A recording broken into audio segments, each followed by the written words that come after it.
Good evening everyone, welcome to all of you in a new chapter. This is a chapter of NCERT class 4th Hindi Veena book and the chapter number 8. Okay, and chapter का name है ओणम के रंग.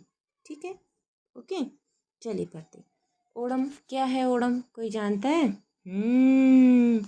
केरल राज्य का एक बहुत ही प्रसिद्ध त्यौहार है और उसी के बारे में है. ये देखिए, ओणम के दिन ऐसे नौका वाली रेस होती है. ठीक है, ये देखिए सब लोग ग्रुप में ऐसे नौकायन कर रहे हैं. ओके, चलिए पढ़ते हैं. यह चित्र ओणम के त्यौहार पर आयोजित नौका दौड़ का है. ओणम के दिन नौका दौड़ का आयोजन किया जाता है केरल में, तो ये उसी दिन का है चित्र. केरल राज्य का एक स्थान है आरनुमुल्ला. ओणम के त्यौहार पर यहाँ नौका दौड़ आयोजित की जाती है. नावों की इस प्रतियोगिता को देखने के लिए हजारों लोग एकत्रित होकर आनंद लेते हैं. नौका दौड़ के साथ साथ ओणम के और भी बहुत से आकर्षण हैं. तो आइए ओणम के रंगों का आनंद लेते हैं. ठीक है, तो चलिए हम लोग जानते हैं ओणम में और क्या क्या होता है. ठीक है, ओणम के त्यौहार में और क्या क्या होता है. ठीक है, रंग बिरंगे फूल चुने हम, रंग बिरंगे फूल चुने हम, ये वहाँ उस त्योहार का स्लोगन है. ठीक है.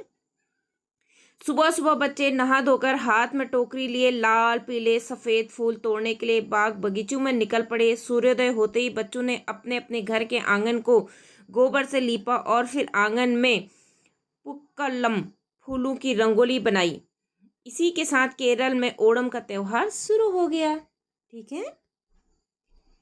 वर्षा के बादल छटते ही ठंडी ठंडी तेज हवाएं थम जाती हैं और केरल का प्राकृतिक सौंदर्य निखर उठता है. पूर्व दिशा में सह पर्वत के पीछे से जब सूरज निकलता है तो पश्चिम तट पर समुद्र की लहरें चमकने लगती हैं और समुद्र तट की रेत के कण दमकने लगते हैं. हल्की हल्की बयार के झोंकों से नारियल के पेड़ों के पत्ते लहराने लगते हैं. नदी का निर्मल और स्वच्छ जल वातावरण को सुंदर बना देता है. तरह तरह के चहचहाते पक्षी आसमान में उड़ते हुए अटखेलियाँ करते हैं, मतलब खेल करते हैं आसमान में जब पक्षी उड़ते हैं. रंग बिरंगी तितलियाँ खिले फूलों पर मंडराती दिखाई देती हैं. ऐसा लगता है मानो प्रकृति केरल वासियों के महोत्सव ओणम के स्वागत की पूरी तैयारी कर चुकी है. किसान उपज काट चुके हैं और खलिहानों में धान भरे हैं. ठीक है, ये देखिए यहाँ पर केरल के किसान धान के खेतों में रोपाई कर रहे हैं. और रोपाई तो हमारे पूरे भारत में की जाती है, दक्षिण से लेकर उत्तर भारत तक. तो ये रोपाई का एक दृश्य है. किसान खेत में क्या कर रहे हैं? रोपाई का काम कर रहे हैं. ओके, नेक्स्ट पेज में आइए. कहा जाता है कि ओणम का त्यौहार एक पौराणिक कथा पर आधारित है. प्राचीन काल में महाबली नाम के एक राजा थे जो केरल पर शासन करते थे. उनका राज्य पृथ्वी स्वर्ग और पाताल लोक तक फैला हुआ था. महाबली के राज में लोग पूरी तरह प्रसन्न थे. ठीक है, एक राजा थे महाबली, उनके राज्य में सब लोग प्रसन्न थे. एक दिन महाविष्णु वामन का रूप धारण करके महाराजा महाबली के पास पहुंचे और 3 पग भूमि की याचना की. मतलब पग मतलब पैर, 3 पैर, ऐसे 3 कदम उन्होंने भूमि मांगी. महाबली ने इस तुच्छ दान की तुरंत स्वीकृति दे दी. वो तुरंत तैयार होगी महाबली का 3 पग भूमि तो देनी है. ठीक है. महाविष्णु ने तत्काल अपना वामन रूप त्याग दिया और त्रिविक्रम बनकर ब्रह्मांड तक फैल गए. उन्होंने 2 पगों में स्वर्ग भूमि और पाताल को नाप लिया और उनके तीसरा पग रखने के लिए कोई जगह शेष नहीं बची. इस पर उन्होंने महाबली की ओर प्रश्नात्मक दृष्टि से देखा तो महाबली ने महाविष्णु का तीसरा पग रखने के लिए अपना सर झुका दिया. महाबली यहाँ पर देखिए हाथ जोड़ के खड़े हैं. इनका यहाँ पे यज्ञ हो रहा है. ठीक है, और यहाँ पर देखिए विष्णु भगवान वामन अवतार में से ये देखिए उनका पैर अब सर में रखने को है. ठीक है. अब आइए नेक्स्ट पेज में. ओके, महाबली के इस व्यवहार से प्रसन्न होकर महाविष्णु ने महाबली को पाताल लोक का राज्य सौंप दिया. महाबली ने पाताल जाने से पहले एक याचना की कि वर्ष में केवल एक बार उन्हें अपनी प्रजा से मिलने के लिए धरती पर आने की अनुमति दी जाए. महाविष्णु ने महाबली की इस मांग को स्वीकार कर लिया. जनता की मान्यता है कि तब से महाबली अपनी प्रजा को देखने के लिए वर्ष में एक बार केरल आते हैं। महाबली के स्वागत के लिए दिन को केरल के लोग ओणम के त्योहार के रूप में हर वर्ष मनाते चले आ रहे हैं। ठीक है, ऐसी मान्यता है कि महाबली साल में एक बार एक दिन के लिए अपने राज्य को देखने के लिए आते हैं। केरल के लोग ऐसा मानते हैं, इसलिए वहाँ ओणम मनाते हैं उस दिन। ठीक है, अब प्रश्न होता है ओणम कब मनाया जाता है, कौन से तिथि को मनाया जाता है, कौन से डे को मनाया जाता है, कौन से महीने में मनाया जाता है, तो आगे उसी की डिटेल है। ठीक है, देखिए श्रावण महीने के श्रावण नक्षत्र के दिन ओणम का त्योहार आता है। कब आता है? श्रावण महीने में। ठीक है, प्रत्येक वर्ग के लोग अपनी चिंताओं और दुख दर्द को भूलकर बहुत धूमधाम से इस पर्व को मनाते हैं। महाबली के शासन से संबंधित एक सुंदर लोकगीत लोगों के होठों पर अब भी जीवित है। चलिए अब हम सब लोग इस लोकगीत को गाते हैं। महाबली के राज में सब जन एक समान, दुख दरिद्रता का नाम नहीं, डाका नहीं, धोखा नहीं, झूठे वचन कोई नहीं, जाली तराजू नहीं, नाप में कमती नहीं, छल कपट का प्रपंच नहीं, हर कहीं प्रेम प्रसन्नता छा रही।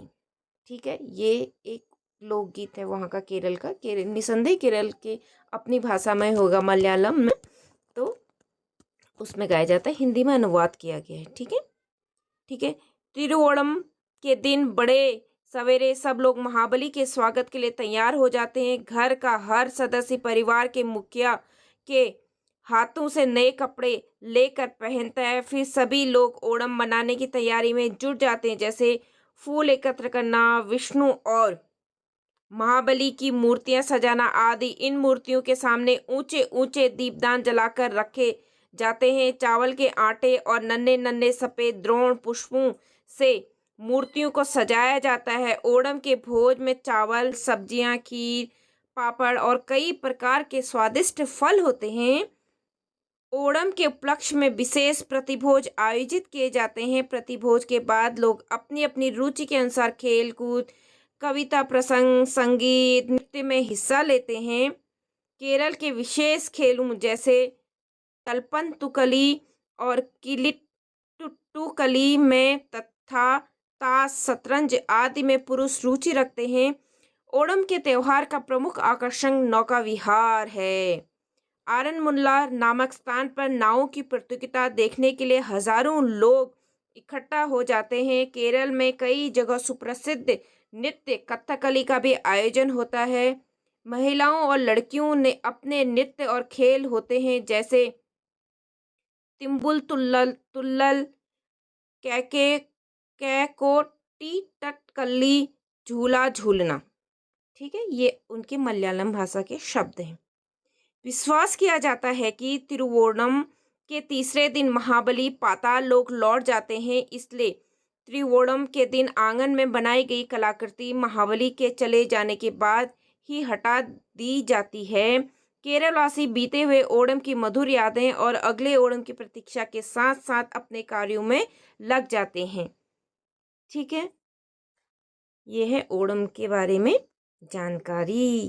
ओके, आपको थोड़ा सा जो इसमें नए वर्ड आए हैं ये थोड़ा सा अलग लग रहे होंगे, लेकिन ये मलयालम भाषा के शब्द हैं, हिंदी में इनका ट्रांसलेट किया हुआ है। ठीक है, बातचीत के लिए ओणम का त्यौहार कब मनाया जाता है बताओ? श्रावण मास के श्रावण तिथि को मनाया जाता है। ठीक है, कब मनाया जाता है?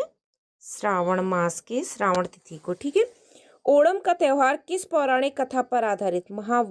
महाविष्णु और महाबली के कथा पर आधारित है, जिसमें महाविष्णु वामन रूप में आए हुए थे, तो उनसे 3 पग भूमि मांगी थी महाबली से, तो उन्होंने दिया था। इस कथा पर आधारित है। ठीक है, अब थर्ड देखिए, आप कौन कौन से त्यौहार मनाते हैं? सबके अपने अपने स्थानीय त्यौहार होते हैं, सबके अपने अपने त्यौहार होते हैं, तो आप लोग अपने अपने त्यौहार बताइए 1 बाय 1। ठीक है, आपको कौन सा त्यौहार सबसे अधिक अच्छा लगता है और क्यों? ये हर किसी की अपनी अपनी पसंद हो सकती है। किसी को होली अच्छा लगता है, किसी को दिवाली अच्छा लग सकता है, किसी को ओणम भी अच्छा लग सकता है, किसी को पोंगल अच्छा लग सकता है, किसी को बिहू अच्छा लग सकता है। सबके अपने अपने पसंद के त्यौहार हो सकते हैं। ठीक है, त्योहार वाले दिन आप क्या क्या करते हैं? आप बताइए, आप कैसे मनाते हैं त्यौहार, क्या क्या काम करते हैं, कैसे वस्त्र पहनते हैं त्यौहार के दिन? ठीक है, अब देखिए पाठ के भीतर प्रश्नों के सटीक उत्तर के सामने सूरज का चित्र बनाइए। बच्चों को किन गतिविधियों से पता चलता है कि ओणम का त्योहार आरंभ हो गया है? बच्चे सुबह सुबह नहा धो लेते हैं। हाँ। बच्चे उपज की कटाई में सहायता करते हैं। नो। बच्चे आंगन में कुक्कलम बनाते हैं। बच्चे समुद्र तट पर घूमने जाते हैं। बच्चे सुबह सुबह नहा धो लेते हैं ना, तभी। ठीक है, ये इसका राइट आंसर है। ख देखिए, महाबली ने वामन से कौन सा वरदान मांगा? ओणम के त्योहार में भाग लेने का, 3 पग भूमि का, अपनी प्रजा को सुखी संपन्न देखने का, अपनी प्रजा से मिलने के लिए धरती पर आने का। हाँ, अपनी प्रजा से मिलने के लिए धरती पे आने का, और उसी दिन को केरलवासी ओणम के रूप में मनाते हैं। ठीक है, नेक्स्ट देखिए, थर्ड ग तिरुवोणम के दिन आंगन में बनाई गई कलाकृति महाबली के चले जाने के बाद ही हटा दी जाती है। क्यों? महाबली की पूजा केवल 3 दिन की होती है। तीसरे दिन महाबली पाताल लोक लौट जाते हैं। उनका राज्य पाताल, पृथ्वी और स्वर्ग तीनों जगह फैला हुआ है। कलाकृतियों का सौंदर्य 3 दिन से अधिक नहीं रहता, क्योंकि वो उस दिन पाताल लोक लौट जाते हैं। ठीक है, ओके। नेक्स्ट देखिए, स्तंभ क का स्तंभ ख से मिलान कीजिए। क पुक्कुलम, फूल पत्तियों तथा तरह तरह के सूखे रंगों से भूमि पर बनाई गई रंगोली, इसे अल्पना आदि नामों से भी जाना जाता है। जैसे फूलों की रंगोली, सिंपल है ये।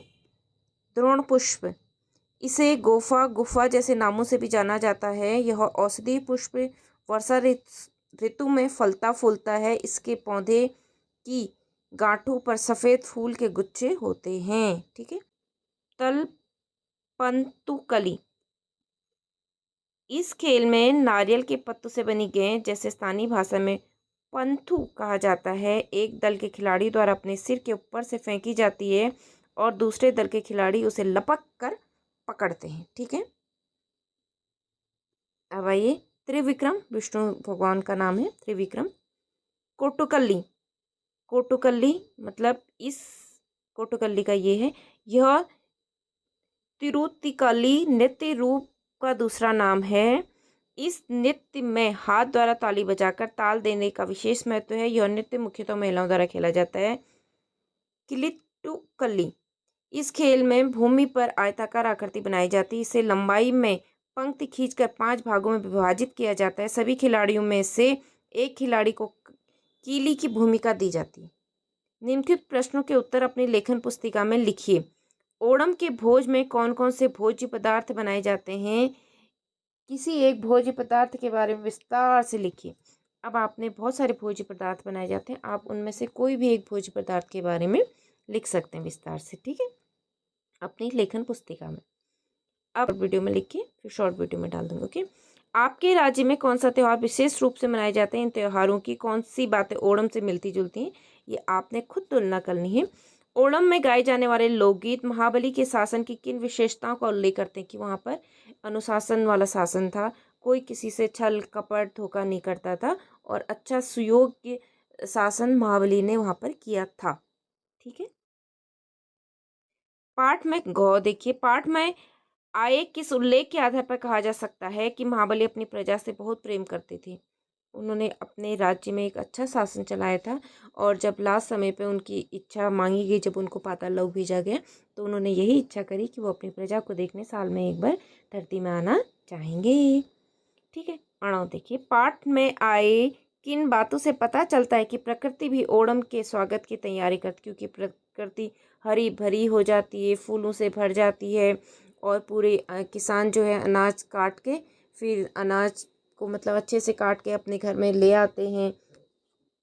तो इससे पता चलता है कि प्रकृति भी ओणम की तैयारी में लगी है, उसके स्वागत की तैयारी में। मधुर स्मृतियाँ, अपने घर के बड़ों से बातचीत करके पता लगाइए कि वे अपने जीवन के बीते हुए किन किन अवसरों को याद करके प्रसन्न होते हैं। इन बातों को अपनी लेखन पुस्तिका में लिखिए। आपके घर के सदस्य आपकी किन बातों से प्रसन्न होते हैं, वे आपकी प्रसन्नता के लिए क्या क्या प्रयास करते हैं, आप उनके प्रति आभार कैसे व्यक्त करते हैं।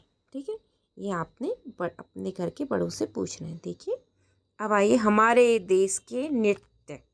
ठीक है, ये हमारे देश के नाच। आइए, अपने देश के विभिन्न राज्यों के शास्त्रीय और लोक नृत्यों की पहचान करते हैं। ठीक है, भरतनाट्यम कहाँ का है? तमिलनाडु का। कथक उत्तर प्रदेश का। ठीक है, कथकली केरल। मोहिनीअट्टम भी केरल का है। उड़ीसा उड़ीसा का है। लावणी महाराष्ट्र। कुचिपुड़ी कहाँ का है? कर्नाटका। ओके, ये है हमारे देश के नृत्य। ये देखिए ऐसी ऐसे वेशभूषा पहनी जाती है, मतलब कॉस्ट्यूम ऐसा होता है, ये देखिए। ओके, नेक्स्ट देखिए बिहू असम, भांगड़ा पंजाब, गरबा गुजरात, कालबेलिया राजस्थान, छऊ नृत्य झारखंड। झारखंड, मध्य प्रदेश, छत्तीसगढ़ में भी होता है, क्योंकि जो झारखंड और छत्तीसगढ़ है मध्य प्रदेश और बिहार से मिलके बने, तो ये तीनों राज्यों में ही होता है। ठीक है, नेक्स्ट देखिए। देश हमारा एक, रंग इसके अनेक। अब देश तो हमारा एक है, देखिए उसमें कितने विविध रंग है ना, कितने टाइप के नृत्य किए जाते हैं। ओके, पाठ में आई उस पंक्ति को चिन्हित करके लिखिए जिससे पता चलता है कि ओणम खेतों की उपज से जुड़ा त्यौहार है। हाँ, जब उसमें साफ साफ लिखा है, जब किसान अपने खेतों की सारी उपज को समेट लेते हैं, जब उपज तैयार होकर जब उपज के हार्वेस्टिंग कर लेते हैं, उसके बाद ओणम का त्यौहार मनाया जाता है। कक्षा में 5-5 विद्यार्थियों का समूह बनाकर आपस में चर्चा कीजिए और पता लगाइए कि हमारे देश के खेतों की उपज से जुड़े और कौन कौन से त्यौहार हैं। ऐसे त्यौहारों की सूची भी तैयार कीजिए। हमारा जो देश है वो मूलतः कृषि प्रधान देश है, और हमारे मोस्टली त्यौहार किससे हैं? कृषि से संबंधित ही हैं। जब कृषि की फसल हो जाती है, चाहे बिहू ले लो, ओणम ले लो, पोंगल ले लो, ठीक है, वैशाखी ले लो, ठीक है। उपज से जुड़े विभिन्न त्यौहार भारत के किन किन राज्यों में मनाए जाते हैं, नीचे दिए गए रंगों के द्वारा उन्हें मानचित्र पर दर्शाइए। ये देखिए सिटकेन, ये मेघालय में मनाया जाता है। बिहू असम में, पोंगल, लोहरी, ओणम पीला, लाल, हरा, नीला, भूरा, नारंगी, छठ बिहार का है, फुलदेई उत्तराखंड का है। ठीक है, तो ये सारे त्यौहार मनाए जाते हैं। अब यहाँ पे आपने कलर करना है। देखिए ओणम जो त्यौहार है वो केरल का है, ठीक है। लोहरी जो है वो है पंजाब का। पोंगल जो है वो यहाँ का है, तमिलनाडु का। सिटकेन क्या है? मेघालय का। बिहू कहाँ का है? असम का। छठ कहाँ का है? बिहार का। फुलदेई कहाँ का है? उत्तराखंड का। तो आपने ये कलर करने हैं इसमें। ओके, ये बहुत अच्छी एक्टिविटी है। ओके, नेक्स्ट देखिए। ओणम पर गाए जाने वाला लोकगीत। महाबली के राज में सब जन एक समान, दुख दरिद्रता का नाम नहीं, डाका नहीं, धोखा नहीं, झूठे वचन कोई नहीं, जाली तराजू नहीं, नाप में कमती नहीं, छल कपट का प्रपंच नहीं, हर कहीं प्रेम प्रसन्नता छा रही। ठीक है, मलयालम में इसको ऐसे देखो, मलयालम भाषा में इसको ऐसे लिखा जाता है। ओके, शब्दों का चमत्कार। पाठ में आए कुछ वाक्यों के अंश नीचे लिखे गए, उन्हें ध्यान से पढ़िए। हल्की हल्की बयार के छौके, ऊंचे ऊंचे दीपदान, नन्हे नन्हे सफेद द्रोण पुष्प। इन वाक्यांशों में हल्की, ऊंचे, नन्हे शब्दों का 2 बार प्रयोग किया गया है। इन शब्दों का एक बार प्रयोग करके पढ़ते हैं। हल्की बयार के झोंके, ऊंचे दीपदान, नन्हे सफेद द्रोण पुष्प।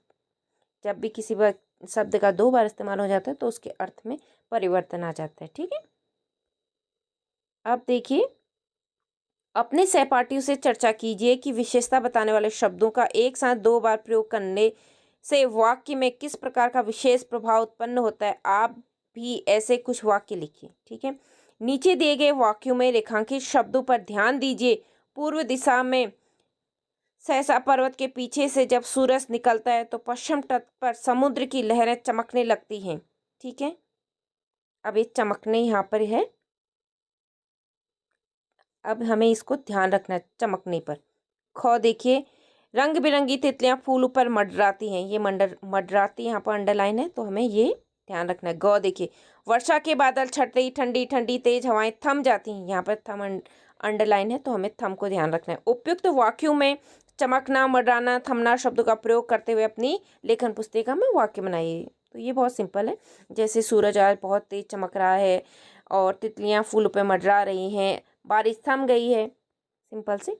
थर्ड देखिए, इस पाठ में आए विशेषता बताने वाले शब्द विशेषण को छांट कर लिखिए, उन वाक्यों में प्रयोग कीजिए। सफेद द्रोण पुष्प, बच्चे मूर्तियों को सफेद द्रोण पुष्पों से सजा रहे थे।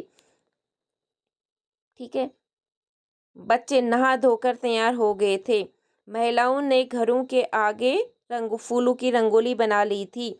सब लोग ओणम को बड़ी प्रसन्नता के साथ मना रहे थे। कुछ विशेषता बताइए। केरल की मुख्य भाषा मलयालम है। इन शब्दों को उल्टा कर पढ़ें तो भी यह मलयालम ही पढ़ा जाएगा।